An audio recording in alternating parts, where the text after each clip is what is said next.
Hi, I want to give a very, very important tip. The most important thing about putting a horse in the bridle, and I want to reiterate this because we've been teaching this, there's two main components to putting your horse in the bridle. So many people just slap a shank bit in their horse's mouth without a lot of mindfulness, and when the horse gets afraid or raises their head or hollows, they just put a bigger bit and bang them. But they haven't taught them. The first and most important is to teach them to give to the pickup, which includes collecting, softening, bridling, yielding to your hand. But the next important piece of that is the guide or the neck rein. So you have a mare that is still a little green in the bridle and learning to give to the pickup, and we're struggling with guiding, and you've done a lot of guiding off your legs, which isn't a bad thing. I mean, some people like to use their legs in guiding. However, there comes a point when you've got to be able to guide and turn her. And the point I want to make to you is, in this transition piece to you, there is a specific exercise I'm going to show you, and I call it the hunt the thumb exercise to teach her to guide.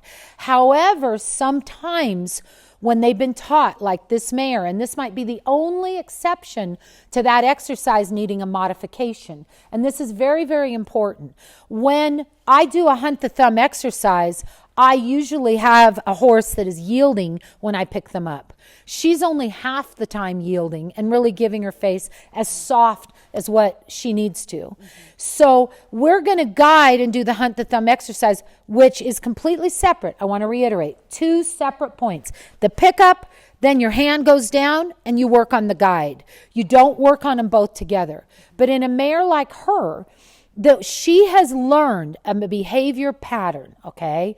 And remember, as I've taught so much about Pavlov's dog, the Pavlov theory of behavior modification is that dog had a stimulus, meaning the food, and a response, meaning the salivating, and it built an ingrained behavior pattern. So there's a behavior pattern that is set in her. It's a rut. It's a pathway. There's even human studies about behavior patterns in our minds, that there are rutways in our brains and human behavior patterns.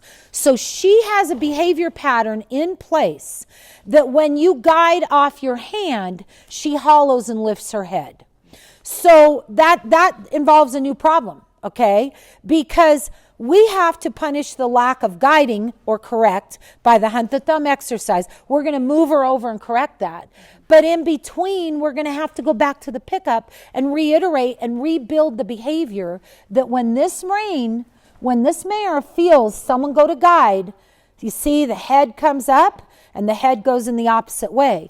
And in no doubt, suppling and flexion exercises will help make her job easier, no doubt. However, any stiff horse can still move off a neck rein, okay? But she's raising her head partly because that behavior pattern was ingrained. And that's super important to know. That behavior pattern was ingrained to where we take a green bridle horse and we're putting a lot of bit in her mouth and we're asking her to come here and here. She learned with a response, like the stimulus and the response, to lift and raise and hollow, okay? So that's why it's so important people today learn to be a horseman and to correctly put a horse in a bridle. To correctly, even when we start them in a snaffle, that it's not just about bumping the head down or turning the body here. It's about softening and yielding in that pickup, right?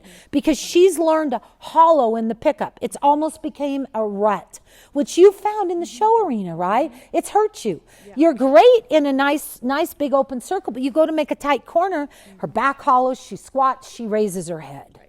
And so we're going to have to teach her to guide, and then separately from that, we're going to have to make up to her in a bridling and then guide again. And it's going to take a while to undo that behavior pattern of her signal that she's learned to hollow when she feels the rein across her neck, right? Just to reiterate again, when I would take her to guide here, that was better. So obviously she's more flexible to the left. This way, she pulls her head that way, and she doesn't know what to do. She doesn't know. So we got to teach her, right? We got to be good horsemen. What the heck? We need to be horsemen nowadays and train these horses and teach them and build something that when she's 30, you can have fun and ride, right? Okay. Hi, I'm Dana Hokana. Knowledge correctly applied is powerful and can transform you and your horse.